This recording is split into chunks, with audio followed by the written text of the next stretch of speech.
Hello and welcome to Fueling Around with me, Jason Plato, and my very own oil leak. It's Dave Vitty. Fueling Around is powered by Adrian Flux. As the UK's largest specialist insurance broker, Adrian Flux will tailor a quote to your exact needs and help save you money on your car, your bike, or even your home insurance.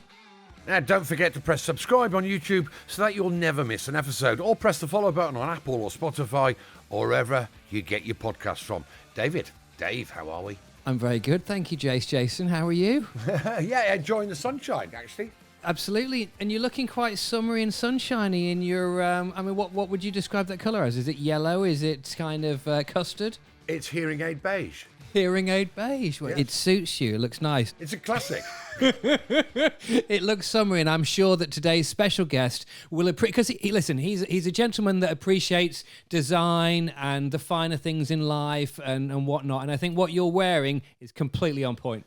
Oh, well, that's very good. That's good to know. Well, our guest today is a gentleman who's responsible for buying and selling some of the finest and rarest cars on the planet. His showroom, well, it's like an Aladdin's cave of automotive exotica and the stuff of motoring dreams. It is, of course, the impeccably turned out Mr. Tom Hartley Jr. Hi, Tom. How are we? Very well, thank you. Thank you for inviting me onto your podcast. And I've been looking forward to it. And for what it's worth, Jason, I would call your T-shirt more of a pale primrose. I think we have Aston Martin DB4 GT somewhere. Oh, you can just see it in the corner. Just see it there. Yes. And it would definitely match your T-shirt wonderfully well. Primrose is what I was thinking. I don't think my checkbook's big enough for that motor in the corner. Well, listen, I mean, part of the reason why we did want to invite you on, Tom, is because we were sort of dying for a little nosy around your garage, actually. So there might be a little bit more of that sort of shifting of the screen and whatever, and we can have a little glance over your shoulder. We can do a little bit of a shifting. We've got a McLaren F1 down there. We've got a Maserati MC12 that's just arrived. We've got some great Formula One cars, including Ayrton Senna's Donington winner. Wow. And Lewis Hamilton's the first chassis he ever won. His first two races in, actually, not just his first race. Yeah. So, you could have a look at some exciting. Oh, I forgot the 250 LM and the 250 short wheelbase. Oh, I mean, how could you forget those? No, what I was going to say is, as I say, we've looked on the website many times. I sort of quite often go there when I've got a spare half an hour in the afternoon, and it is very much, for me, it's the sort of embodiment of the Athena posters and whatnot that we used to have on our walls in the 80s and 90s. But this is like, the stuff of fantasy, but this is what you deal with on a daily basis. I suppose, you were growing up around these sort of cars. So what age were you when you first started working in the showroom with your family business? Well, obviously the family business is a separate business. No, sure, I know, yeah. That I grew up in what was my dad's business at the time, buying and selling luxury performance cars. Yeah. Luxury and performance cars. And, I left school when I was 11 years old. It's all quite well documented. Didn't have any type of formal education at home, didn't have a tutor, and was brought up through what was my father's business at the time. And then, some 11 or 12 years ago, after being in the business for best part of 20 years, 2 decades, I then decided to split away from that business and set up my own enterprise. Wowza. So, I mean, I was going to ask, as my question, was there any doubt that you were going to lead in your dad's footsteps and go into that big business, in the one you're in? And I guess the answer to that is absolutely not. Yeah. I mean, our business, I enjoyed, for me, I was the farmer's son, I use the analogy, i.e., if you're a farmer, you expect your son one day to also be a farmer. Yeah. For me, I didn't know anything any different. If I wasn't a used car dealer, I'm not sure what I'd be. Probably not very good at anything. So, Tom, what was it that made the decision to actually sort of branch out on your own, as it were, and sort of leave the family business and set up your own path? It was a number of things, really. I suppose one of the most important elements was I grew up in the modern car world, buying and selling wonderful cars like Porsche 911s and, Bentley Arnages and Mercedes S-classes and et cetera, et cetera. And, that for me, as time went by, evolved into, I was getting really stimulated by the supercars. And, these days people use the terminology supercar, and there's so many supercars. Where do you even start and where do you finish? And, back in those days, there really weren't many supercars. The only supercars that existed was a Porsche 959, a Ferrari F40, a Jaguar XJ220, a Ferrari F50. Yes. And that was it. Yeah, that's like true. there was no such thing as Pagani, Koenigsegg, and the whole host of list of different cars that manufacturers have launched since. And those were the cars that used to get me really excited as a young boy, and never used to see them very often. Yeah, true. And to see one, actually, you never used to see one out. Like these days, you see more F40s on the road these days than you used to see in the late 1990s. Yes. And then that evolved from, we had a huge market share of modern supercars because of how much I was focusing in my attention on those cars at that time. At that time, we were buying and selling more Ferrari Enzos than anybody in the world, and the likes of the F40s. And then that sort of, my next path was into more historic cars, classic cars. And when you start reading about classic cars and the places they've been, the people that they've seen, the people that have owned the cars, the history that they made by some of the great race cars, you suddenly go back to dealing with even a wonderful Porsche Carrera GT or something, and it isn't as rewarding or as stimulating. Yes. And then I would find myself that, I remember once buying a Ferrari 250 short wheelbase from a guy in New York, and we flew the car over and we put it on our website, and I clicked on our website one day, and I saw like Range Rovers and Porsche 911 997 Turbo and Ferrari 250 short wheelbase, and it just didn't quite feel right. And, my father was never into old cars, not interested in old cars, respectfully had no knowledge on old cars. And I thought we needed, the business needed to be slightly diversified, where we needed to have a focus on very collectible cars and then still a focus on modern cars.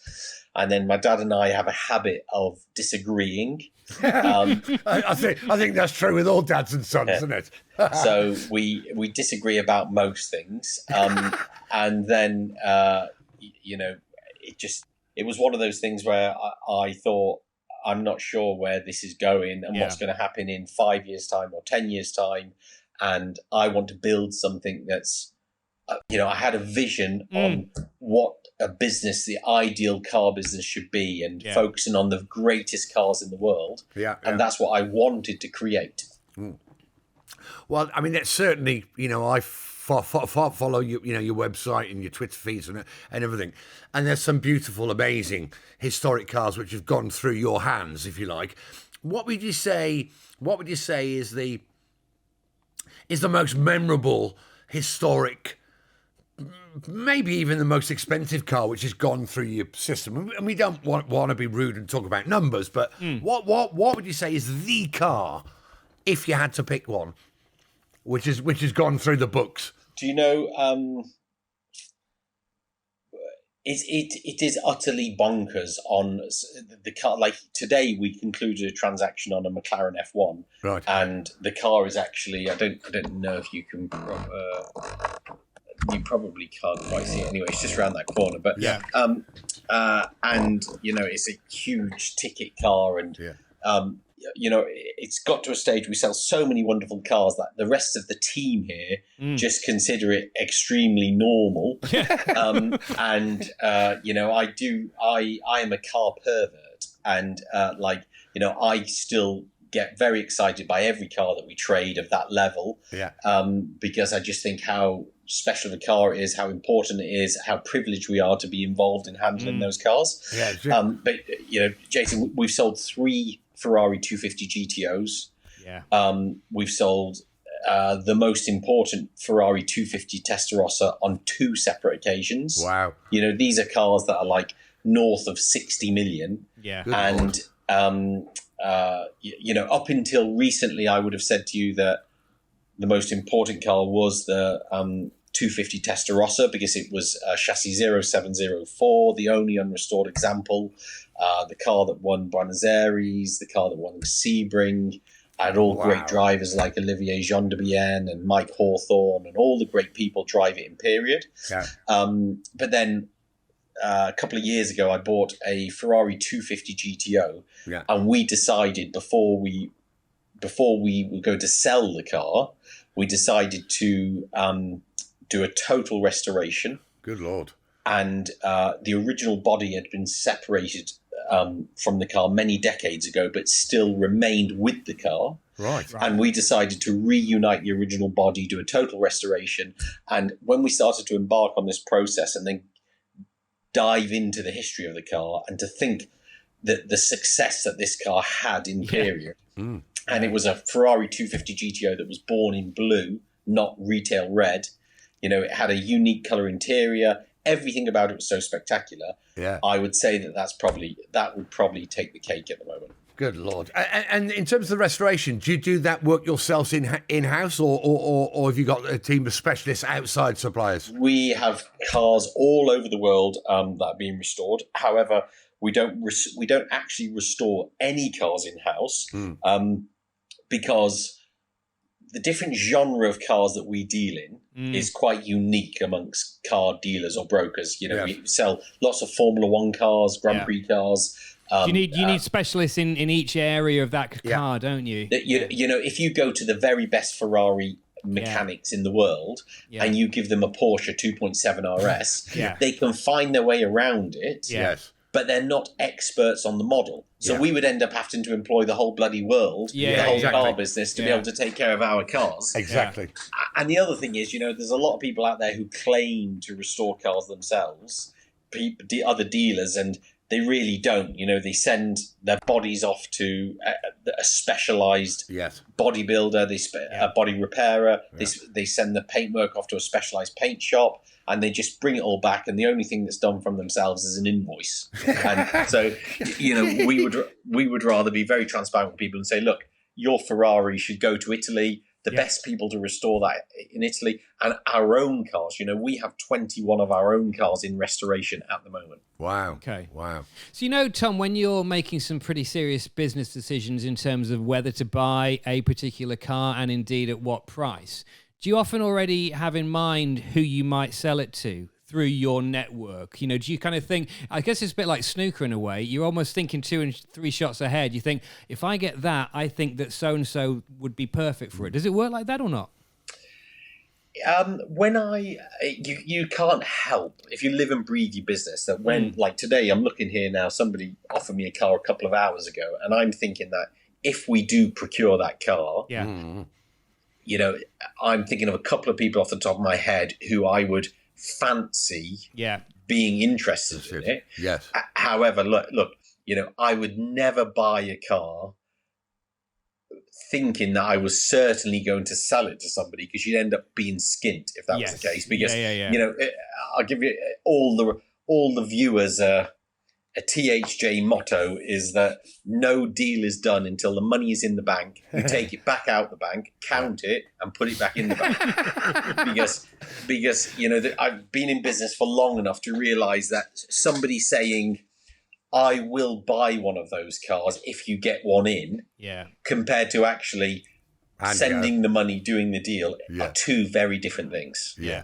I must admit, I've always subscribed to that view, but you've added an extra layer on, which is taking the money out of the bank, counting it, and putting it back. I might just take that on board, actually. I suppose the secret really is just to know that even if you do have somebody or some people in mind who may be interested in that car, I suppose the decision is always going to be that you want to buy something that you know that you can sell on at a good price, whether it's to that person or just to somebody else on the market, isn't it? It's got to make financial sense, doesn't it? Yeah, but what for me, where our business is totally unique is, how do you know it makes financial sense? Like the cars that we operate in, the cars that we deal in, there's no Glassie's guide for them. But basically, it all comes down to market knowledge, it all comes down to gut feeling. And ultimately, in my business, that comes down a lot to me. Like I live and breathe the business for 18 hours a day, 7 days a week. And, hey, we get some cars wrong. Like we buy some cars sometimes and you lose hundreds of thousands. Yeah. But, like you've got to just go by your gut feeling. And over time, if you get more right than wrong, then you've got a good business. And if you get more wrong than right, then you're not in business. Yeah. And I guess it's down to the quality of the car, isn't it? If you're lucky enough to find the right car, then that's the deal, isn't it? I try and focus on just the very best of anything. So all of our cars, they don't all have to be $60 million. Like we will sell a Mini Cooper 500, and if it's the lowest mileage Mini in the world, we always have Land Rover Defenders in stock because I love those last of the line of the old Land Rover Defenders, like the Heritage, the Adventure, the Autobiography, because they're collectible. They're cars that I like. And that's another thing that's important is I really believe in only buying. I only like to buy cars that I actually like and believe in myself. Because when you come to sell the cars, it's so much easier to sell. But it's like a Ferrari Boxer. I am definitely the world's worst salesman ever of a Ferrari Boxer. Every time we buy one, we lose money in it and we keep it in stock for years because every time somebody's interested in it and they go, hey, so, okay, what do you think about this? And you go, it's a shocking car, like, I don't get them. And then they go, oh, really? Why not? And then it's like, okay, I'll have a think about it, Tom, and I'll let you know. And you never hear from them ever again. So I like to just, every car that you ever see that we have in stock, I like and I believe in. And if I don't believe in it, I'd rather not put our money in it. I would imagine trust is an important word in your business, Tom. And I suppose that works both ways in terms of the fact that the customers obviously need to trust you and your team in terms of getting the right car at the right price. But also, you need to trust those that you're acquiring your vehicles from in terms of their history and their provenance and everything. Trust must be, it's a crucial part of what you do, isn't it? At this end of the market, in the end of the market that we deal in, I would say the majority of the time we are dealing with very special individuals, very, just nice people of the world, genuine people of the world. We would never rely on an owner or a client on the history of their car, because that's our job as experts to research that history before we buy it. And we come across lots of cars where people think they were probably missold the car a little bit when they bought it, and they think that they've got a car that's got its original engine, and they've owned the car for 25 years, and we inspect it and we're like, that's not the original engine, and the chassis number's completely wrong on it. And we've seen and witnessed a lot of unusual things that go on over the years. So that's our responsibility, really, in order to be super diligent to know what we're buying. And that's really the onus is on us there. What the onus is not on us with is with regards title. At the end of the day, if Jason states it's his car, and he's signing a contract to say it's his car, then it bloody better be his car. So that's something that we trust, rely on. And then I think there's more trust involved when people are buying from us, because it's unbelievable how many cars we sell where people never inspect or never visit us. I have no idea why we're building this new showroom we're building, because our 30 cars that we sell, I would say 1 in 30 visit us, or Really? 1 in 30 send someone to inspect a car for them. Is that right? Yeah, Wow. 1 in 30 of any level, any car, any level. And Well, actually, that's quite a feather in your cap, isn't it? Really, when you think about it, that they trust your knowledge and what you're saying about the car. yeah, but you only misdescribe something once in life. Like this end of the market, it's a very small world, and if THJ tells you how beautiful the car is, and then you get it and it's not so beautiful, it's going to annoy you, piss you off, Yeah. and you're going to be quick to be able to tell your friends or talk about it at a dinner. Yeah. And word gets around quick, doesn't it? yeah, exactly. So it takes a lifetime to build a reputation, and it takes one bad deal to ruin a reputation. I can imagine you mentioned all the research you've got to do. With some of the very old cars, the classic cars, I can imagine that's quite a task, isn't it? Yeah, I mean, on some cars we will dedicate weeks, like somewhere between 2 to 4 weeks on one particular chassis, on pure research. Good Lord. Sometimes it has actually known to be even longer than that, but 2 to 4 weeks is quite common. So, I mean, you're obviously a car fan. You've admitted that yourself. But you're a trader. You're a dealer. Out of all the cars you've got, personal cars, are they always up for sale at the right price, or are there some which, no way, they're here to stay? Actually, I've sold very, very few of my own personal cars. So obviously, I have cars that I buy through my business that are stock cars, and then I have cars that I buy personally. Yes. I view those personal cars, I'm probably sharing, I don't know if I'm sharing too much or not, but I view those personal cars as my pension fund. People talk about pension funds, and I don't really want, Mike at the bank to invest money for me when I don't know what he's invested in. He might not know what he's invested in. Sure. Where I believe in the car market, and the reason why these cars are not for sale is not because I'm one of those people that might go, no, I would never sell that at any money. That's so sentimental to me. Sure. It's just I would not dream of selling it because I believe they've got a much better future. Yeah. So I have a Ferrari 288 GTO, which is the oldest 288 GTO in existence. It was one of the prototypes. Enzo Ferrari himself gifted it to the head of Ferrari Formula One for his bonus for the 1983 season. And then I bought it from him. So it was a one-owner car, and it was all documented going from Enzo to him. Fantastic. And when I bought that car, I paid such a world record price for it. And, I just wanted to own it. And I've never had it for sale. And now it looks like such a clever buy financially because the market's moved up so much on them. But I don't think they've stopped. Like, I think those cars in, another 10 years' time, I think they've still got a bright future. I've got... an F40 that was delivered new to Sterling Moss that's done 4,000 miles from new.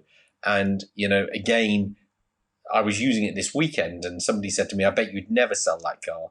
And the reason I wouldn't sell it, there's part of me that is I am a dealer and, make me an offer. I might sell the house and move out tomorrow and tell the wife that all the handbags have gone with it. But No, you wouldn't. But I wouldn't dream of selling it at the moment just because I don't think now's not the time to be selling them. Yeah. Do you know what? I think I'm not an electric car fan, but I think the way the world is going, I think it's going to go even bigger in the world. These amazing cars, which we'll look back on. I mean, I remember Eddie Irvine had a 288 GTO, and I used to see him in Oxford a few times in it. Those sorts of cars are just going to go stratospheric, aren't they? Yeah.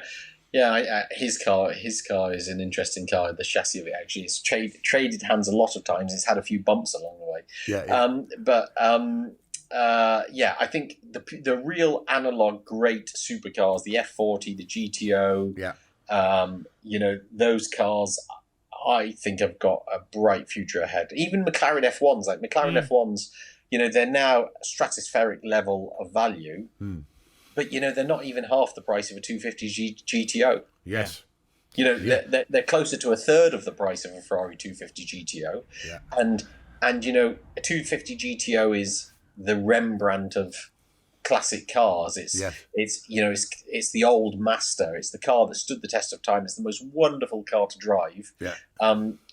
But younger generations that come through, I reckon if I said to my youngest son, would you prefer to have the McLaren F1 or the 250 GTO? He'll probably pick the F1. So for that reason, you would think that an F1 has still a very bright future. Yeah, yeah. I was going to ask you actually about the future and sort of the fact that you mentioned your kids, because obviously, you grew up as a young boy through that family business, and it sort of like set you on this path. Is there a follow on in terms of your children? Do you see them going into the car world, or are they not interested? Well, my daughter's already in the business. Right. So okay. she's 17. She left school last year. Mm-hmm. She completed GCSEs, done us all very proud, because nobody in our family is very well educated. All we can do is add up the price of a car. And she done well across all subjects. And then she decided she wanted to come into the business, which was really nice to hear that she wasn't pushed to do it. Mm-hmm. And she's working at the moment. She's sort of on she's rotating around the office. So she's working very closely with our accounts department, and then she's working with client services, and she's getting a good feel for all the different factions. itself. Yeah. Which is good experience. And our oldest son, Tom, who's 13, whenever he's not at school, if he has a school holiday, he travels with me everywhere, and he comes to the office every day. Okay. So this weekend he was working with our head detailer, and he was detailing a Ferrari F40 that we've just purchased. Wow. That's done 10,000 miles from new, and our head detailer likes to dismantle these cars, so he sort of dismantled it. The doors are off, the rear engine lid's off, the front's off, and I walked in there, and Tom was with a machine polisher polishing the car, and I said, Tom, for God's sake, please don't go through the paintwork. That's original. He's like, no, Dad, I know what I'm doing. I said, and then last week he was taking calls. He was sat at my desk and he was taking calls. We were in the office together on a Saturday, and it was only the two of us, and he was taking calls with clients that were calling in, and he was asking how he could help, and he tried to sell one of them a Land Rover Defender. Brilliant. So yeah, he's starting on the right path. Oh, that's great, isn't it? The apple doesn't fall far from the tree, as they say. Hey, so what car did you get to Sainsbury's in then? Today it's an Audi RS6. Mm-hmm. So I have Avant? I've historically always had RS6s. Yeah. But then we're building a new showroom at the moment, and because we're always down on site, I swapped it for a Land Rover Defender, which I think the new model Land Rover Defender, which I really like. Yeah. Anyway, I've now swapped back to an RS6 because I miss the RS6. So. I've got a real fancy for an RS6 Avant. Great motors, aren't Well, they do everything, don't they? That's the thing. What's your favourite cars? The two of you. What's your favourite era of car? Good question. I've always been a bit of a BMW man myself, to be honest with you. So I kind of like the E36s and stuff like that. Is sort of my era, I suppose. But still haven't owned one. Jason says that I need to own one at some point in my life. I've not got my hands on one yet. Oh yeah, you've got to. They're good. They're good bits of kit. I've always been a Porsche man. I've had lots of turbos, Turbo S's. In fact, the last one I had was the exclusive series. Just was lucky to get that. Gold or grey? Grey. Yeah. Really great bit of kit. And for me, it was my daily. They make the best cars in the world in terms of if you want something really quick, dead easy to get on with. It's German. It works, and also you can. I felt if you drive around a Ferrari, everybody is in your face. In a 911, you can just waft through and people really don't notice you. And I quite like that. Yeah. I think it's also very telling. We've had this conversation before, Jason, haven't we? When we've gone and done events and whatnot, and, sort of we've all driven ourselves. And remember that one time when you turned up and Tim Harvey turned up. And I think it says a lot when professional racing drivers can obviously have anything and they choose to have a Porsche. And obviously says a lot in terms of, what you think about them. Yeah. Quick bit of mid-show housekeeping just before we crack on. If you haven't already, please press subscribe on YouTube so that you never miss an episode, or press the follow button on Apple or Spotify or wherever you get your podcasts from. Tom, so is there still an itch to scratch for you? Something you've always wanted to get your hands on and never quite managed it, or have you bought and sold pretty much everything by now? No, certainly not. We, I'd like to, by the time I hang my gloves up, I'd like to be very selfish and have bought and sold every Ferrari 250 GTO, every Ferrari 250 Testarossa, every McLaren F1, every Grand Prix winning chassis in the world. So I'm quite possessive and, ambitious. And there's about $1 trillion worth of cars that maybe $2 or $3 trillion worth of cars that I would love to buy and sell, which I have yet to touch. So there's so many wonderful cars out there. Yeah, absolutely. Right. So here's a question for you. Probably impossible to answer, but let's see. If the rules on vehicle ownership, Tom, were to change, and you were only allowed one car for the rest of your life, what would it be? Does it have to be a realistic answer? I.e., if it had to be a realistic answer that I've got to take my family out in it, I've got to take the kids to school, and if I want to go and play golf, I need to put the golf clubs in the boot, then I'm obviously going to say an Audi RS6. Okay?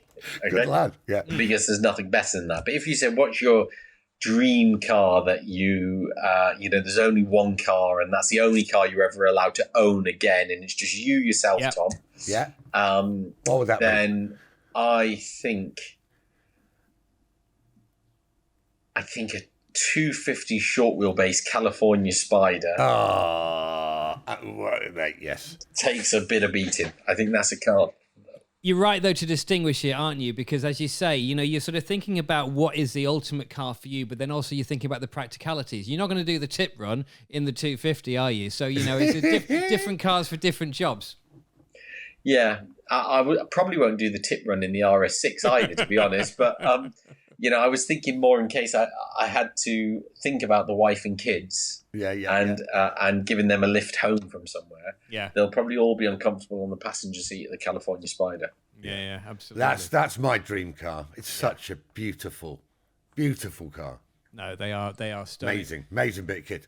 Is there anything that you wouldn't get involved with, Tom, sort of in terms of a particular make or model? Is there anything you just kind of, for whatever reason, you don't even have to say what the reason is there anything you just kind of go, do you know what, I wouldn't go anywhere near that stuff?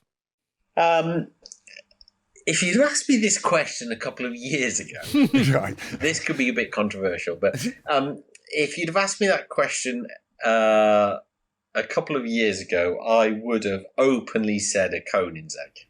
Okay. Right. Because I had a terrible experience with Koenigsegg, and we have a fantastic relationship with all manufacturers. So, my relationship with Ferrari is particularly strong. My relationship with McLaren is very strong. Aston Martin, everybody. Yeah. And because, we do the job properly, and, we're always... we are ambassadors in a way, supporting the values of their cars. Mm-hmm. However, I bought a Koenigsegg CCX once. I can't remember if I bought it and took it. I think I might have took it in part exchange against a Ferrari Enzo. And it was about 2008 or 9, and I just didn't have a very good experience with the brand. We tried to sell the car and didn't sell the car very well. I then put it at auction and sold it for quite a low price. And then Christian Koenigsegg called me up and really threw his toys out the pram and told me that I'd destroyed his brand. And I just said to him, I'm not sure how, because I've had it for sale for a year and asked you to help me try and sell it, and we haven't been able to.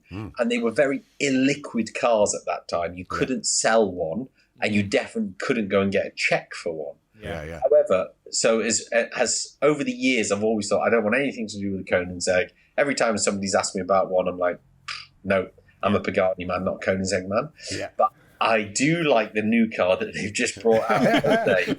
And I am now looking at them thinking, as time's gone by, I think he's done a very good job of his brand. And even though we don't seem to be besties and we're probably not going for dinner anytime soon, I would tip my hat to him and say that I think he's done a very good job, and his cars that he's turning out now do look pretty awesome. Interesting. Yeah, I must admit, I've been down to and done a bit of filming with Horatio Pagani a couple of times down in Italy. I just love what he does. Yeah. He's like, he's like a Swiss watch, like a Breguet, or he's everything is the detail of his manufacture is extraordinary, isn't it? Yeah, he's done a fantastic job, but he's also done equally as good a job marketing. Yeah. So he's done a very good job of the cars that he's built, but they're still. I don't know when they're going to stop building Zondas. Like there's always another Zonda that's coming out that's being delivered, and how they've monetized that program is fantastic. How they have monetized the upgrades and said, "Bring your car back to us." Like, don't let some aftermarket company come up with something on a Zonda. We'll come up with something, and give us another couple of million, and we'll make it 760 horsepower. Yeah, and so he's done a very, very good job of his own marketing and his brand generally. Everybody likes him. This designer that was at Lamborghini, that's right.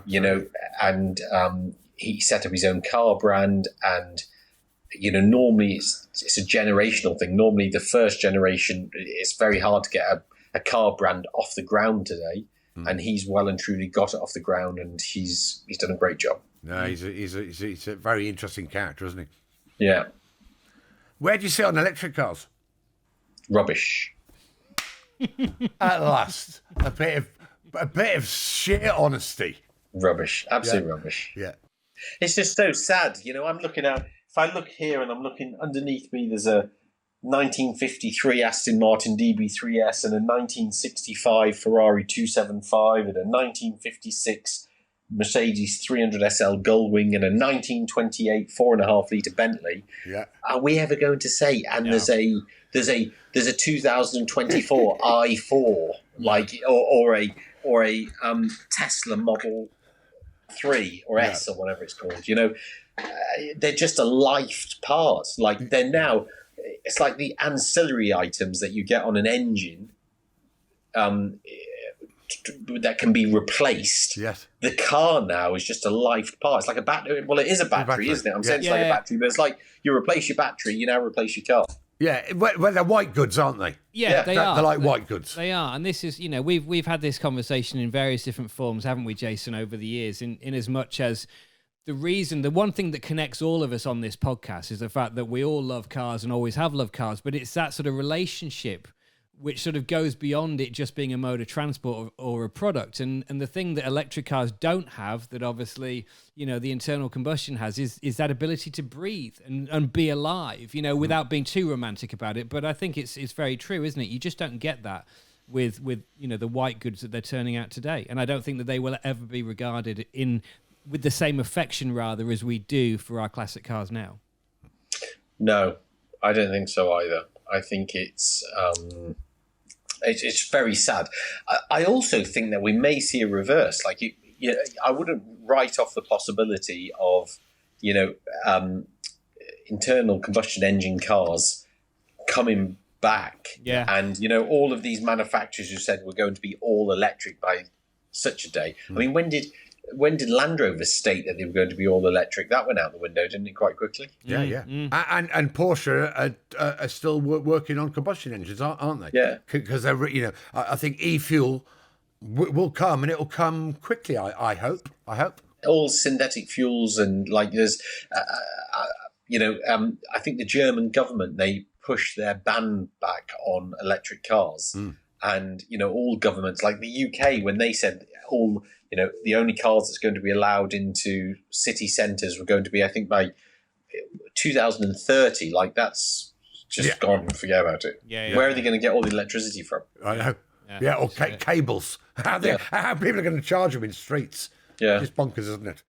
Give us a future tip then, Tom, something current on the roads today that you think might become highly prized or sought after in years to come, a future classic, if you will. Is there anything that you think that, you've got your eye on?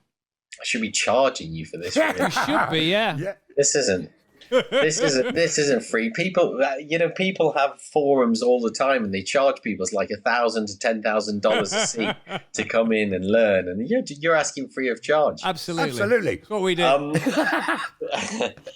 I would say it depends what your budget is. Give me a budget. 200 grand. All Let's say that. 200 grand. Buy a a really nice low mileage Ferrari 355 and put a bit of change in your pocket, Yeah. or a really nice Porsche 993 Turbo. Yes. That's what I would probably. I think the 90s cars, and those cars were both such good cars, so reliable from both manufacturers. The 355 was the first really reliable car from Ferrari. Yeah. It's a timeless modern classic. Yeah. I think if you keep it 10 years, I think they will do very well. And it's arguably one of the prettiest cars I think Ferrari have ever made, actually. I think it's a very beautiful car. It's perfectly proportioned. Yeah. It's nimble to drive. I think it's a very, very good car. I've been buying quite a few, but after this podcast, I'm not going to probably buy any more. So, thanks, guys. Right, come on then. Here's the golden question, Tom. Me and Dave always think that music and cars are perfect together. So, your dream drive, where you going to, what you're listening to, and what you're driving. I've probably already done that. So I spend quite a lot of time in Italy because we restore a lot of cars in Italy. Yeah. And last year I spoke earlier about a Ferrari 250 GTO that we had restored over there. Yeah. And last year I collected it from the Ferrari factory, and I was on the snagging following the restoration. And they just gave me the keys. I pulled outside Maranello's gates, and I just headed up into the hills above Maranello and didn't see another car, and just kept driving and forget music. The only music I wanted to listen to was that 3-litre V12 Colombo engine. Yeah. And, that was pretty good. Also, another time I took a competition California Spider on the same road. That's why I took the GTO there afterwards, because I remembered what an experience it was on the Cal Spider. Yeah. And then also we have hosted a couple of our own car tours. Yeah. One around Provence in the south of France, and one in Tuscany. And the roads around Tuscany, going in and out of Florence. Oh, beautiful. Stunning, aren't they? It's just incredible. Yeah. We've probably we've nailed a few of those great drives. Sounds perfect to me, JP.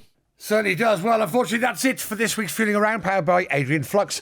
As UK's largest specialist insurance broker, Adrian Flux will tailor a quote to your exact needs and help save you money on your car, your bike, or even your home insurance. Dave, as always, so thanks to you. But a huge thanks to our special guest this week, the one and only Mr. Tom Hartley Jr. Thanks, Tom. It's been very good to be on. Thank you for the invite. And Jason, with all this money that you've saved from Adrian Flux and this insurance, I'm expecting you to hurry up and come here and start buying some cars. Hey, he can be one of the 1 in 30 that actually comes and visits. Yeah, exactly. We've got a red carpet here waiting to go down just for the great Jason Plato to arrive. Mate, I prefer grey carpets, actually. I reckon they get the posh biscuits out for you as well, Jason. If the you bob went. and creams. Absolutely, and Yorkshire Gold in your cup of tea. We do have special mugs, actually, depending on who the client is that visits. We have the very special china. The very special china only comes out on very special occasions. Does it really? Very special deals. Excellent. But I reckon for both of you two, we could get it out. We'll get the mugs out. Top banana. I love it. We'll do it. Thank you, Tom. It's been a pleasure. Don't forget to press subscribe on YouTube so that you never miss an episode, or press the follow button on Apple or Spotify or wherever you get your podcasts from. Thanks for listening, folks, and we'll see you next time. Ta-da.